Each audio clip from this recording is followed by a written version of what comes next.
Masjid, tembok, keramik semua tidak akan jadi kalau tidak ada apa yang disebut dengan ilmu kimia. Ramu semennya. Bagaimana supaya padat? Ilmunya kimia. Siapa yang menemukan kimia itu? Siapa yang menemukan atomnya? Anak-anak SMA sekarang taunya John Dalton. Padahal John Dalton itu belajar dari orang sebelumnya. Orang sebelumnya yang menemukan pertama kali namanya Jabir bin Hayyan. Jabir bin Hayyan kapan menemukan atom? Saat baca surat Al-Hadid. Surah ke 57. Baca surah 57, masuk ayat 25 sampai 26, wa anzalnal hadid. Penasaran, kata Allah, dengan keagunganku aku turunkan besi. Maka dibawa besi ke laboratorium beliau, dilihat, diamati, dikeluarkan atomnya. Maka dari sinilah kemudian muncul nama atom untuk besi, Fe ferrum, F besar, E kecil. Nomor atom besinya 26.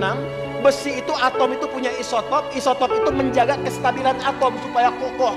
Yang paling stabil nomornya 26, isotopnya 57. Surah 57 ayat 25 sampai 26. Jadi orang dulu itu ke masjid baca Quran menemukan sesuatu.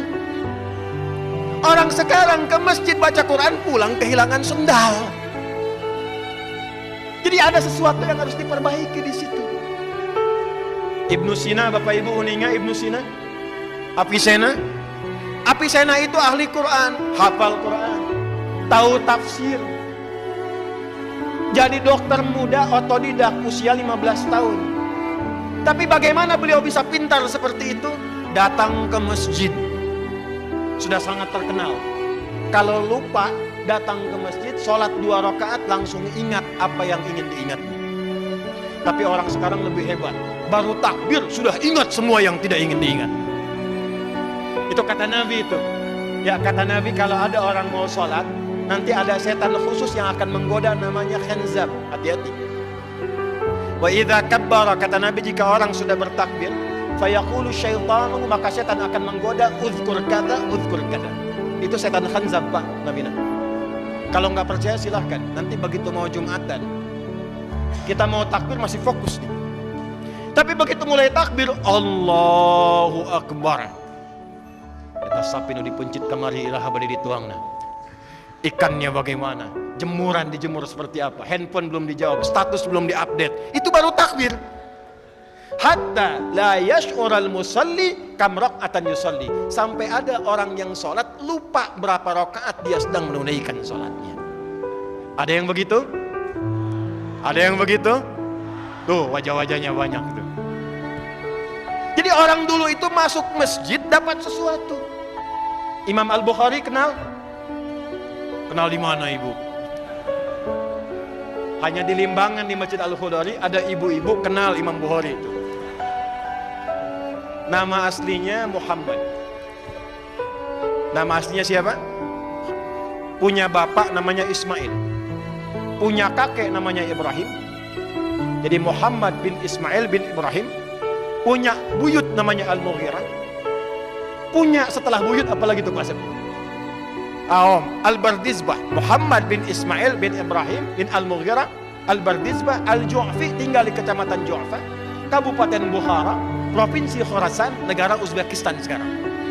Kalau dulu ada orang non-Arab datang ke Arab ingin mengenalkan, saya datang dari Bukhara, maka rumusnya tambah al di depannya, ujungnya tambahkan i. Maka beliau katakan, ana al-Bukhari. Saya bukan orang Arab, tapi saya dari Bukhara, datang ke Arab sekarang. Imam Al-Bukhari itu nulis Sahih Al-Bukhari 97 topik, lebih daripada 7.000 hadis. Ditulis 16 tahun. Ditulisnya di mana? Di masjid, Bu. Pak. Ditulis awalnya di Masjidil Haram. Setiap mau nulis satu hadis, sholat 2 rakaat. Sholat 2 rakaat. Selesai sholat, kalau merasakan Allah memberi taufik, tulis satu hadis. Kitabul Wahyi, hadisnya ini disempurnakan di Masjid Nabawi. Dimulai di masjid, berakhir di masjid. Tidak ada sejarahnya adik-adikku, santri yang datang ke masjid kecuali keluar dari masjid pasti jadi orang pintar di zamannya. Imam Al-Ghazali itikafnya di mana? Di masjid. Al-Ghazali, Al-Kindi, Al-Farabi, ya. Siapa lagi? Ibnu Sina. Siapa lagi? Al-Khawarizmi. Siapa lagi? Termasuk sahabat-sahabat Nabi, Ahlus Sufa, Abu Hurairah, Salman Al-Farisi, ridwanullah alaihi majami'an, Ibnu Abbas radhiyallahu taala anhuma. Itu semua orang-orang jenius, dan tidak banyak yang tahu Ali bin Abi Thalib pun ternyata jenius matematika. Bapak yang dari pesantren, Pak, ada tafsir namanya Al-Jawahir, 7 jilid, Pak, besar, karya Syekh Tantawi Jauhari.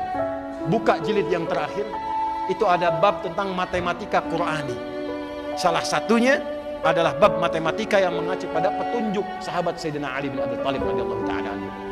Jadi singkatnya saya mengatakan, ayo Pak Ibu, pulang dari masjid, insya Allah Masjid Khodari menjadi masjid simbol persatuan bagi daerah sekitaran kita ini. Siap insya Allah? Amin insya Allah. Yang kedua, tidak ada orang yang masuk masjid kecuali keluar dari masjid bapak-bapaknya saleh, ibu-ibunya salihah. Siap insya Allah? Dan yang ketiga, yang terakhir, tidak ada anak-anakku masuk ke masjid kecuali belajar yang baik-baik di masjid. Jadi ulama, silahkan. Ahli Quran, silahkan. Ahli tafsir, silahkan. Umum, silahkan. Insya Allah dari masjid ini kita tunjukkan pada dunia akan ada anak-anak bangsa yang memakmurkan negara kesatuan Republik Indonesia, dan pancarannya insya Allah dari kaki bukit ini, dari Masjid Al-Khodari, dan mudah-mudahan pahalanya mengalir kepada siapapun yang berkontribusi menghadirkan masjid mulia ini.